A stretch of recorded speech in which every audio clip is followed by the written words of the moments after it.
Harga meroket, korupsi makin menjadi-jadi. Kita semua marah, kita semua lelah, dan kita semua bertanya. Jawabannya mungkin akan membuatmu lebih marah lagi, karena kerusakan yang kita lihat hari ini bukanlah kecelakaan, itu adalah desain. Dan video ini akan membongkar cetak biru itu yang menciptakan kekacauan finansial dan akar budaya korupsi yang kita hadapi detik ini juga.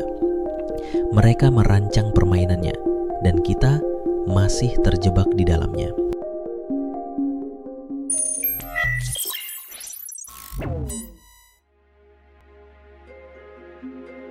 Setiap negara punya cerita yang ingin mereka tampilkan ke dunia. Di awal tahun 60-an, Indonesia ingin dilihat sebagai mercusuar, raksasa baru yang memimpin negara-negara berkembang. Kita membangun monumen-monumen megah, menggelar pesta olahraga tandingan olimpiade, dan menantang negara-negara adidaya. Di panggung dunia, kita terlihat hebat, gagah, berkilau. Tapi seperti pertunjukan sulap, apa yang kamu lihat di panggung seringkali menutupi apa yang sebenarnya terjadi di belakang panggung. Dan di belakang panggung, dapurnya sedang kebakaran. Untuk membiayai semua kemegahan itu, untuk membiayai konfrontasi dengan Malaysia, negara tidak punya uang. Jadi pemerintah melakukan satu-satunya hal yang mereka bisa. Mereka menyalakan mesin cetak uang.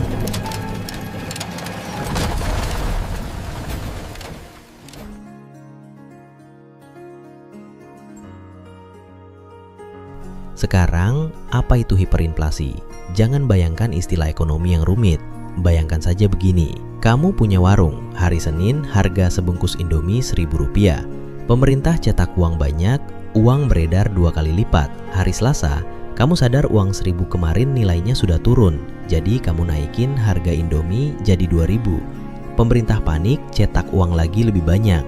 Hari Rabu, kamu naikin lagi harganya jadi 5.000. Terus begitu, sampai hari Minggu harga sebungkus Indomie jadi Rp1.000.000. Uangmu banyak di kantong, tapi kamu tidak bisa membeli apa-apa. Itulah yang terjadi di seluruh Indonesia, tapi skalanya 650%. Uang kehilangan fungsi utamanya sebagai penyimpan nilai. Ia hanya jadi kertas, lelucon paling tragis dalam sejarah sebuah bangsa. Kekacauan selalu melahirkan ketertiban baru, dan Jenderal Soeharto datang sebagai ketertiban itu. Dia mengambil alih kemudi dari kapal yang sudah hampir tenggelam. Dia tahu cara menertibkan politik, cara mengamankan kekuasaan, tapi dia sadar betul, dia tidak tahu cara memperbaiki mesin kapal yang sudah hancur. Dia butuh sekelompok montir yang berbeda, bukan dari kalangan militer, bukan dari politisi, tapi dari tempat yang paling tidak terduga. Ironis bukan? Setelah bertahun-tahun berteriak anti-barat, anti-imperialis, obat dari penyakit ekonomi Indonesia justru datang dari barat. Mereka adalah The Berkeley Mafia, sekelompok teknokrat yang percaya pada data, logika, dan angka, bukan slogan. Dan mereka datang dengan sebuah proposal bisnis untuk menyelamatkan klien mereka yang paling besar, Republik Indonesia.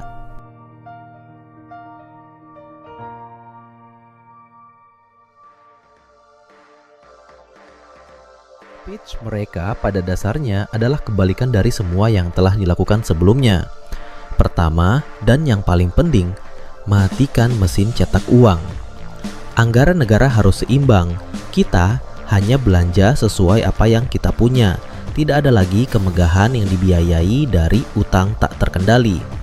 Kedua, lupakan politik anti-barat. Kita butuh uang mereka. Kita butuh teknologi mereka. Buka pintu selebar-lebarnya untuk investasi asing. Yakinkan dunia bahwa Indonesia adalah tempat yang aman untuk berbisnis lagi. Ketiga, lupakan proyek-proyek mercusuar. Fokus pada hal-hal nyata. Pertanian, industri dasar, infrastruktur yang mendukung produksi. Buat rakyat bisa makan dan bekerja dulu, baru bicara soal yang lain. Ini adalah pertaruhan terbesar dalam sejarah bangsa. Menyerahkan nasib ekonomi 200 juta orang kepada sekelompok akademisi yang teorinya datang dari buku-buku berbahasa Inggris. Satu anggukan dari jenderal akan mengubah arah sejarah.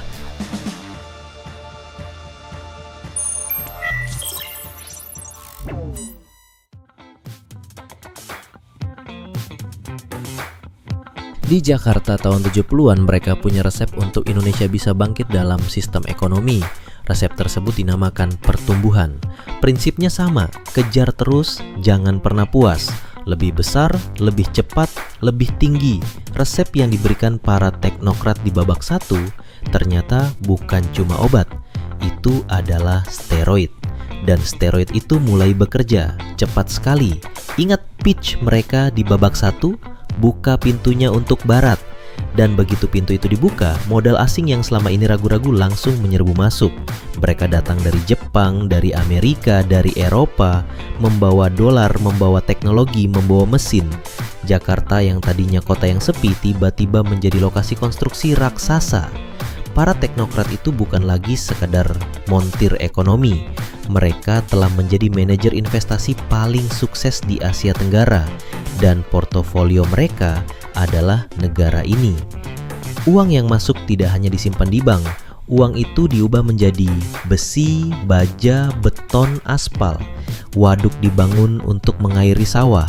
Jembatan dibangun untuk menyambung kota. Jalan tol dibangun untuk mempercepat pergerakan barang. Negara yang tadinya tertidur kini sedang membangun ototnya, dan otot-otot itu terlihat kekar.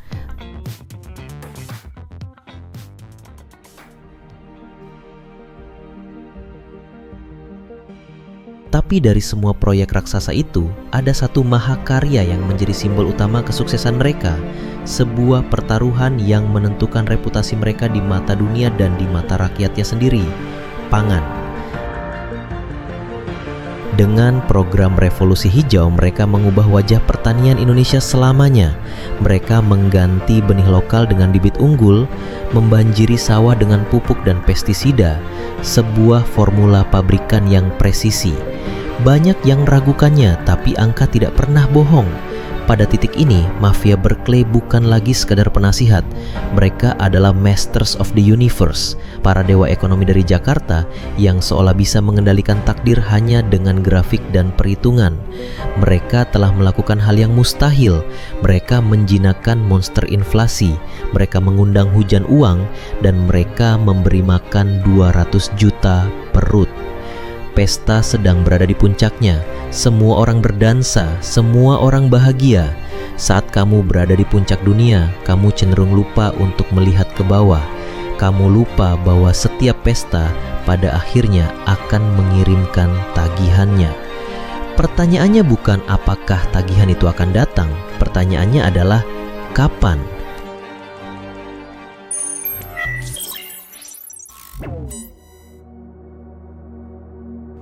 What have I told you since the first day you stepped into my office? There are 3 ways to make a living in this business. Be first, be smarter, or cheat. Jadilah yang pertama, jual risikonya ke orang lain sebelum mereka sadar.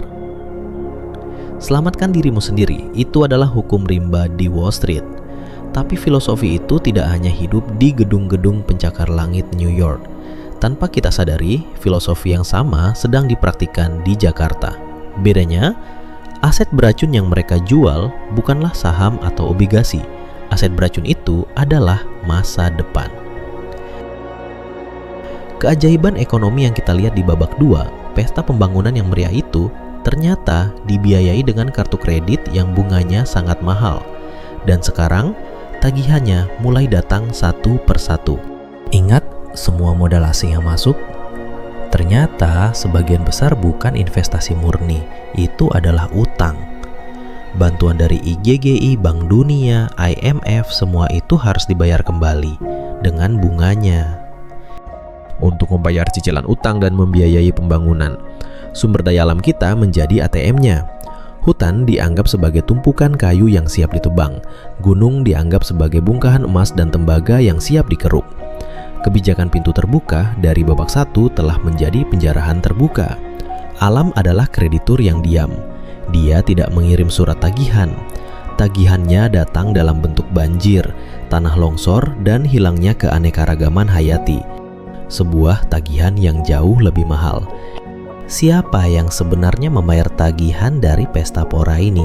Pertanyaan ini menghantui kita. Tapi ia tidak pernah dikirim ke istana presiden atau ke rumah-rumah megah di Menteng. Tagihan itu datang tanpa amplop, tanpa perangko. Ia dikirim langsung ke alamat yang berbeda, ke pintu-pintu rumah yang sering kita lewati tapi jarang kita perhatikan. Tagihan pertama dikirim untuk mereka, tulang punggung dari semua angka pertumbuhan industri yang kita banggakan, para pekerja.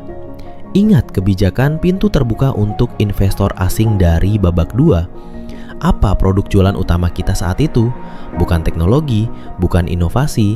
Produk jualan kita adalah tenaga kerja yang murah dan patuh. Itu adalah syaratnya. Investor datang membawa pabrik, kita menyediakan buruh yang tidak banyak menuntut. Maka upah sengaja ditekan serendah mungkin. Itu bukan kecelakaan, itu adalah desain. Kesejahteraan mereka adalah biaya yang harus diefisiensikan demi laba perusahaan dan nama baik negara di mata investor. Mereka adalah bahan bakar untuk mesin pembangunan yang memang dimaksudkan untuk dibakar habis. Mereka seperti sekrup-sekrup kecil di dalam sebuah mesin raksasa. Mesinnya harus terus berputar, harus terus menghasilkan. Apakah ada yang peduli pada nasib satu sekrup? Tidak. Selama mesinnya jalan, sekrup yang aus atau longgar akan dengan mudah diganti dengan yang baru. Ada jutaan sekrup lain yang mengantre. Untuk memastikan sekrup-sekrup ini tidak berisik, Serikat Buruh Independen diberangus. Hak untuk menawar, hak untuk protes, hak untuk memiliki suara, semuanya dilenyapkan atas nama stabilitas nasional. Mereka kehilangan senjata utama mereka, kehilangan daya tawar, dan akhirnya kehilangan harapan untuk bisa keluar dari siklus kerja keras tanpa hasil. Tagihan kedua dikirim untuk mereka yang sering disebut sebagai sokoguru perekonomian, tapi dalam praktiknya diperlakukan seperti anak tiri. Para pelaku usaha mikro, kecil, dan menengah. Dalam logika pembangunan top-down ala Orde Baru, segalanya harus besar, terpusat, dan mudah dikontrol. Jauh lebih mudah bagi pemerintah untuk menyalurkan kredit triliunan rupiah ke 50 konglomerat daripada ke 5 juta pengusaha kecil. Lebih mudah memberi lisensi impor kepada satu perusahaan raksasa milik kroni daripada ke ribuan pedagang di pasar. Maka terciptalah sebuah ekosistem yang tidak adil. Bagaimana bisa sebuah perahu nelayan kecil bersaing dengan kapal pukat harimau raksasa yang didanai negara? Bagaimana bisa sebuah warung kelontong bertahan ketika di seberangnya dibangun hypermarket yang bisa menjual barang lebih murah karena membeli dalam volume masif? Mereka tidak diberi kesempatan untuk bertarung. Mereka hanya diberi sisa-sisa dari meja makan para raksasa. Dan tagihan terakhir, mungkin yang paling ironis, dikirim untuk mereka yang pernah dielu-elukan sebagai pahlawan, para petani. Gelar pahlawan swasembada pangan terdengar sangat gagah di pidato-pidato kenegaraan. Tapi di lapangan, para pahlawan ini perlahan dilucuti senjatanya. Senjata mereka yang paling utama, kemandirian. Sebelum revolusi hijau, petani adalah ilmuwan di lahannya sendiri. Mereka tahu kapan harus menanam, benih mana yang cocok dengan tanahnya, bagaimana cara mengatasi hama secara alami. Mereka menyimpan benih dari panen terbaik mereka untuk musim tanam berikutnya. Mereka berdaulat. Revolusi hijau mengubah mereka dari ilmuwan menjadi pasien. Pemerintah adalah dokternya. Paket teknologi, bibit unggul, pupuk kimia, pestisida adalah obat yang wajib diminum. Petani tidak boleh bertanya, "Ini resepnya, minum saja. Ini demi kebaikanmu, demi bangsa dan negara." Awalnya obat itu manjur, panen melimpah, tapi efek sampingnya mengerikan. Tanah menjadi kecanduan kimia, hama menjadi kebal, dan yang terparah, petani menjadi kecanduan pada resep dari pemerintah. Mereka tidak bisa lagi menanam tanpa membeli pupuk. Mereka tidak punya benih sendiri. Mereka harus berutang setiap musim tanam untuk membeli paket itu. Dari pahlawan yang berdaulat, mereka menjadi buruh di sawah mereka sendiri, terperangkap dalam siklus utang yang tak berujung. Hal yang sama terjadi pada peternak kecil. Sapi dan ayam kampung mereka yang tangguh tersingkir oleh ternak impor yang rakus pakan pabrikan yang industrinya dikuasai oleh segelintir pemain besar. Inilah paradoks terbesar dari sistem yang mereka bangun. Para teknokratnya mungkin dikenal bersih secara personal, mereka tidak korupsi. Tapi, arsitektur ekonomi yang mereka ciptakan yang sangat bergantung pada izin pemerintah, lisensi, dan proyek negara, tanpa sengaja telah membangun sebuah surga bagi para koruptor dan kroni-kroni di lingkaran kekuasaan.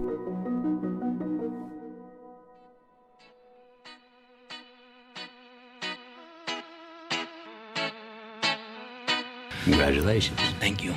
Think about Teresa. Name of the game, move the money from your client's pocket into your pocket.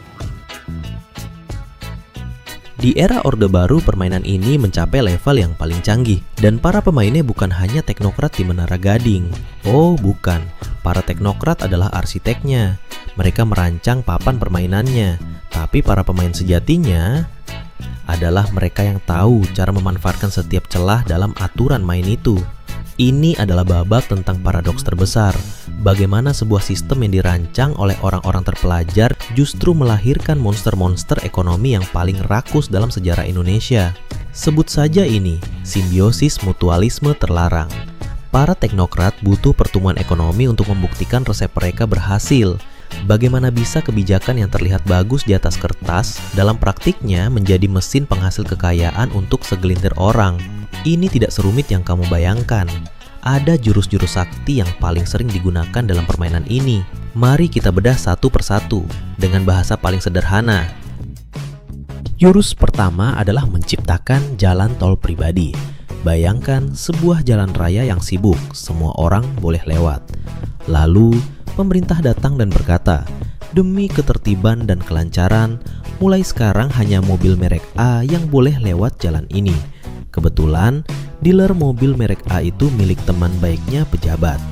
Itulah yang disebut monopoli, dan tiket untuk masuk ke jalan tol pribadi itu bernama lisensi atau izin khusus. Bayangkan, di komplek perumahanmu ada 10 tukang bakso yang bersaing.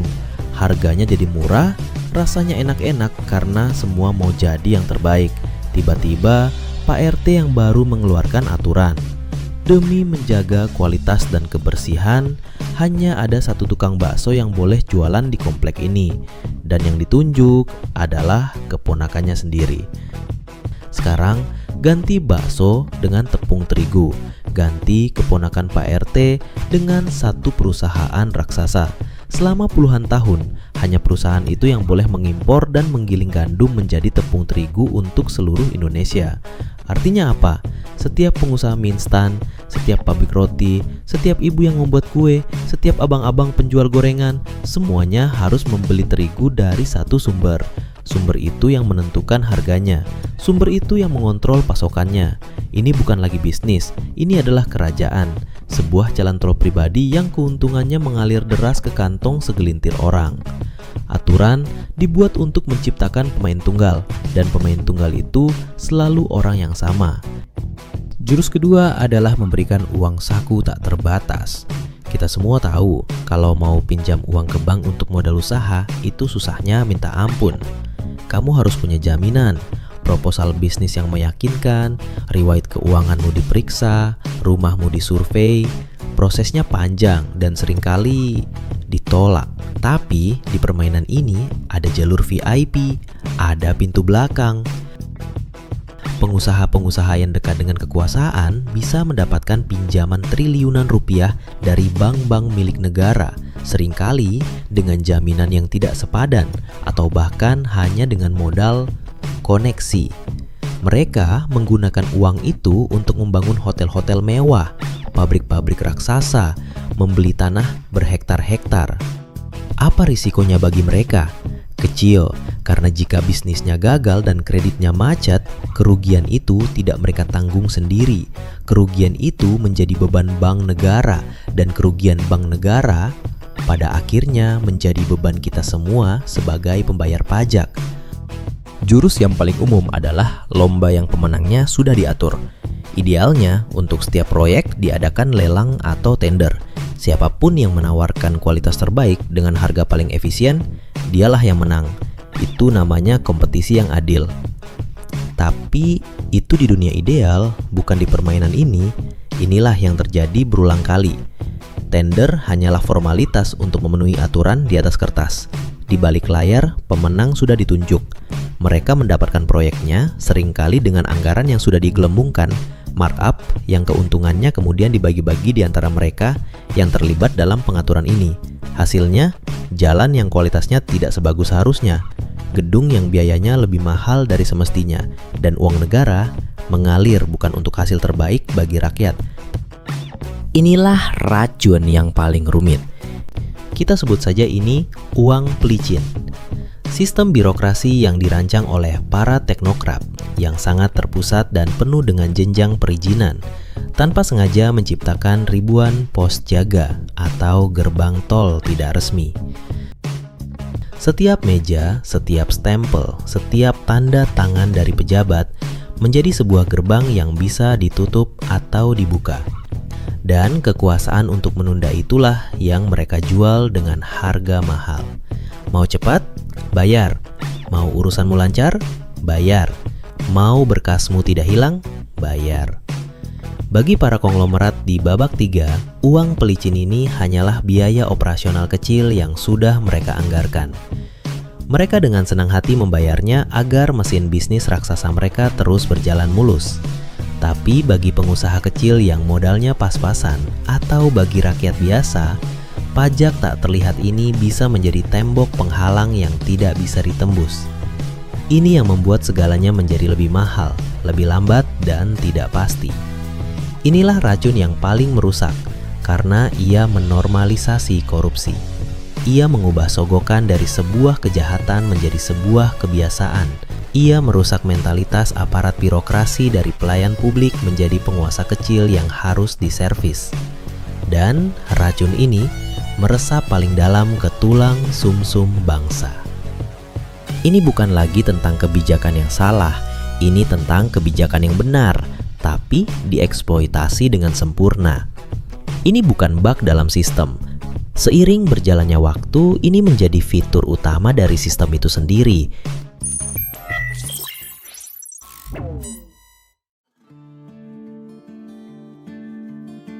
Selalu ada momen kebenaran, momen di mana musik berhenti, lampu pesta padam, dan semua orang sadar bahwa fondasi tempat mereka berpijak ternyata terbuat dari kardus.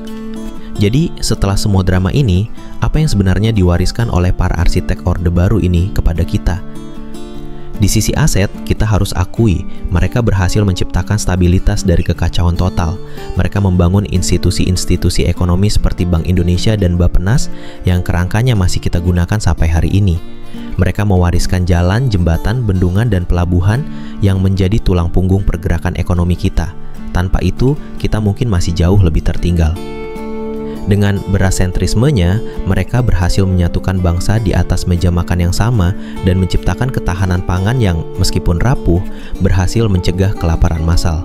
Ini adalah aset-aset nyata, fondasi yang tidak bisa kita pungkiri keberadaannya. Ketika kita mendengar berita tentang pemerintah yang kembali berutang untuk menutupi defisit anggaran, bukankah itu gema dari kebijakan yang sama?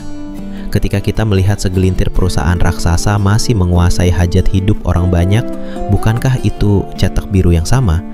Ketika kita masih mendengar keluhan tentang sulitnya perizinan dan praktik orang dalam, bukankah itu racun yang sama yang masih mengalir di pembuluh darah sistem kita?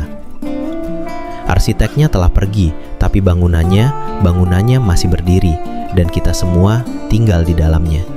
Sistemnya tidak pernah benar-benar mati, ia hanya berganti wajah, berganti pemain. Para teknokrat itu telah membuat taruhan terbesar dalam sejarah bangsa kita. Mereka memenangkan beberapa putaran dan kalah di putaran lainnya. Pertanyaannya sekarang bukan lagi tentang mereka, pertanyaannya tentang kita.